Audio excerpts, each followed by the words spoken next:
Welcome to Shekhar smart classes. आज मैं आप लोगों के सामने फर्स्ट टर्मिनल एग्जामिनेशन जो अभी चल रहा है उसका ऑब्जेक्टिव, इंग्लिश का जो ऑब्जेक्टिव है उसको सॉल्यूशन करने जा रहा हूँ। आप लोग अपना जो एग्ज़ाम देकर आए होंगे वो अपना आंसर शीट से ज़रूर मिलाएं कि आपका आंसर कितना सही है। और अगर आप चैप्टर पढ़े होंगे तो काफ़ी आपको अच्छे तरीके से समझ में आएगा कि इसका आंसर सही टिक किए होंगे, बिल्कुल सही किए होंगे, है ना।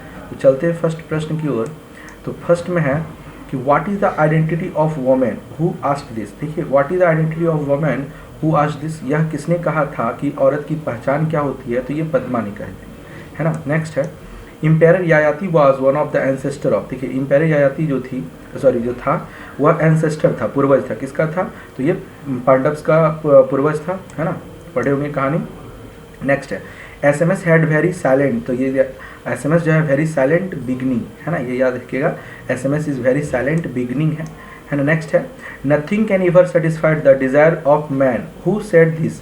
बोलता है कोई भी क्या कर सकता है, संतुष्ट नहीं कर सकता है मन को, है ना। मनुष्य के इच्छाओं को कोई भी पूर्ति मन को संतुष्ट नहीं कर सकता। हु सेड दिस, यह किसने कहा था। तो देखिए यहाँ पर ऑप्शन है ययाति, पुरु, देवयानी और शुक्राचार्य। तो ये कहे थे शुक्राचार्य कि कोई भी मनुष्य की इच्छाओं को पूरा नहीं कर सकता है। अगला है कि Padma was dash with her father. तो पद्मा जो थी वह क्या थी, तो ये अनहैप्पी, है ना। तो अनहैप्पी थी, है ना।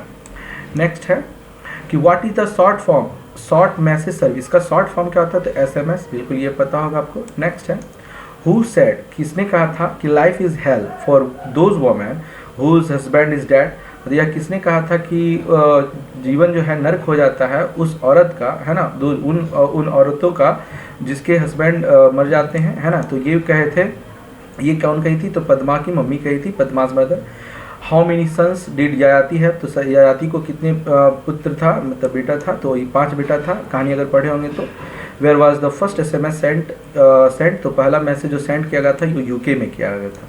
नेक्स्ट प्रश्न की ओर बढ़ते हैं। तो 10वां नंबर में है the story of Yayati has been found in. Yayati जो है स्टोरी जो है यह किस कहानी से, किस किताब से लिया गया। वैसे किताब नहीं, कहानी से लिया गया। तो ये महाभारत का कहानी है जिसमें कि पांडव्स का ये एंसेस्टर रहते हैं, है ना। हु आस्क्ड, यह किसने कहा था। What is the women without husband, ये किसने कहा था कि बिना हस्बैंड का औरत का क्या होता है। तो ये कौन कहा था, तो बिल्कुल ये बता सकते हैं। तो ये पद्मा कही थी, है ना। यही कही थी कि मतलब ये पूछी थी, है ना। अगला है too many people too few trees, है ना, बहुत सारे लोग और कुछ पेड़, हैज़ बीन रिटन। ये कहानी किसके द्वारा लिखा गया, तो मोती निशानी के द्वारा।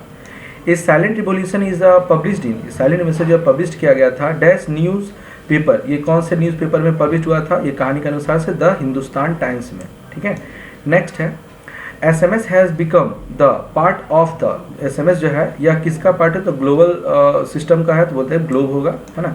नेक्स्ट है Yayati took back his dash from Puru. तो ययाति जो है वह ययाति टुक बैक, वो अपना क्या करता है, तो ओल्ड एज को दे देता है ना। वो उधार के लिए ही मांगा था, इसलिए लौटाता भी है। नेक्स्ट है तो इसमें ओल्ड एज हो जाएगा। नेक्स्ट है dash store the SMS and forward. बोलता है कौन है जो कि मैसेज को स्टोर करके रखता है, तो आपको बता दें SMSC, है ना। यही सेंटर है जो कि स्टोर करके रखता है। The poet's grandmother's shopping bag was made of. ये जो शॉपिंग बैग था उसका किस चीज़ का बना हुआ था, तो जूट का बना हुआ था। और अंतिम फर्स्ट फ्रंट पेज का जो है अंतिम क्वेश्चन जो है the grandmother's scarf was of dash colour. तो ग्रैंड मदर का जो स्कार्फ था वो पर्पल कलर का था, ठीक है। तो ये कहानी के अनुसार से जो भी आप पढ़े होंगे इसको बिल्कुल अच्छे से जवाब दे सकिएगा।